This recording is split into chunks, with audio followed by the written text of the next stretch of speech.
کا لیکچر بہت امپورٹنٹ ہے رائٹنگ کے حوالے سے، اسٹوڈنٹس کو بڑا مسئلہ آتا ہے. تو یہ جو میں پوسٹس اپنے پیج پہ ڈیزائن کر کے لگاتا ہوں، ایک تو اس کی ڈیزائننگ بڑی سوچ سمجھ کے رکھی جاتی ہے، دوسرا ان کے اندر جو اسٹرکچر دیا جاتا ہے اس پہ آپ پوری کی پوری بک کی پریکٹس کر سکتے ہیں.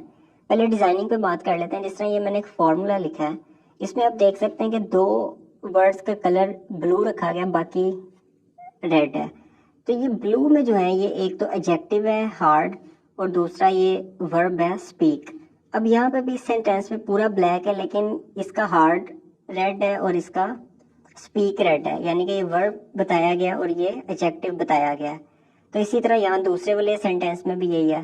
تو یہ پوری کی پوری اسکیم ہوتی ہے، پورا کا پورا ڈیزائننگ کے پیچھے فلسفی ہوتی ہے ڈیزائنر جو سوچتا ہے. تو ایک تو یہ چیز آپ نے اب غور سے دیکھنی کرنی ہے جب بھی کبھی ڈیزائننگ آتی ہے. دوسرا آپ نے ایک پوسٹ کو لے کے اس کو انڈرسٹینڈ کرنا ہے. سب سے پہلے جو آپ نے دیکھنی ہے پارٹس آف اسپیچ میں سے یہ دیکھنا ہے کہ اس میں ورب کون سا استعمال ہو رہا ہے. سب سے پہلا آپ کا کام یہ ہونا چاہیے. اس کے بعد کہیں ایڈیشنل کوئی چیزیں آتی ہیں ورب، کیونکہ ورب کے بغیر کوئی سینٹینس بن ہی نہیں سکتا.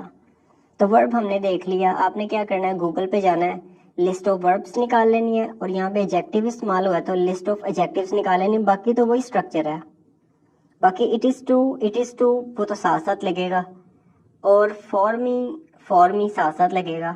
ناؤن جو لگنا ہے وہ ناؤن کے تو آپ کو نام ویسے ہی آتے ہیں چیزوں کے. تو ابھی ہم اس اسٹرکچر کو انڈرسٹینڈ کریں گے، لکھ کے اس کی پریکٹس کریں گے. فار ایگزامپل ایک بچے نے لسٹ نکال لیا یہاں سے، easy, tough, hard, nice and interesting. یہاں سے وربس کی بھی ایک لسٹ نکال لیتے ہیں. فار ایگزامپل ہم لکھ لیتے ہیں رائٹ، لرن، اسپیک. یہاں پہ کہیں استعمال ہوا ہے یا اسپیک پہلے استعمال ہوا ہے. لسن کر لیتے ہیں، ملتے جلتے کر لیتے ہیں. لسن. ریڈ کر لیتے ہیں، ریڈ بھی ایک ورب ہے. ڈرائیو کر لیتے ہیں. بائی کر لیتے ہیں. بائی کا مطلب ہوتا ہے خریدنا. اچھا، اب آپ نے اس اسٹرکچر کو استعمال کرنا ہے. اس کا مطلب یہ ہے کہ یہ میرے لیے بہت مشکل ہے کسی چیز کو خریدنا، یہ میرے لیے بہت مشکل ہے کسی چیز کو پکانا، یہ میرے لیے بہت مشکل ہے کسی چیز کو دیکھنا، یہ میرے لیے بہت مشکل ہے کسی چیز کو سننا. تو آپ ایک ایڈجیکٹو سے لنکڈ جو وربز ہوتے ہیں ان کو بھی اسپیکنگ میں لا سکتے ہیں. مطلب سب سے پہلے ایزی کو دیکھتے ہیں کہ آپ کے لیے ایزی کیا کیا چیز ہے. تو ہم اس کے ایزی کے 1-2 سینٹینسز سوچتے ہیں. آپ کے لیے مثال کے طور پہ آپ کے پاس بہت پیسہ ہے تو آپ کہیں گے it is easy for me to buy this car. یہ گاڑی خریدنا تو میرے لیے بڑا آسان ہے.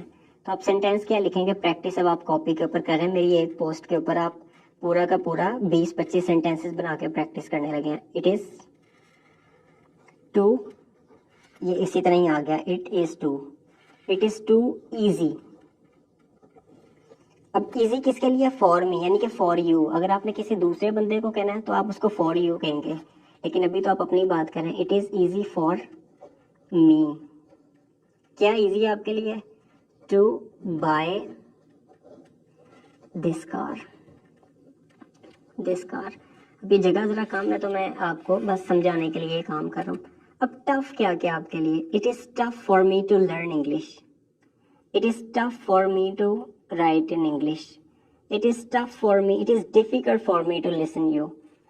مجھے تمہیں سننا ڈیفیکلٹ ہے ذرا. It is difficult for me to read.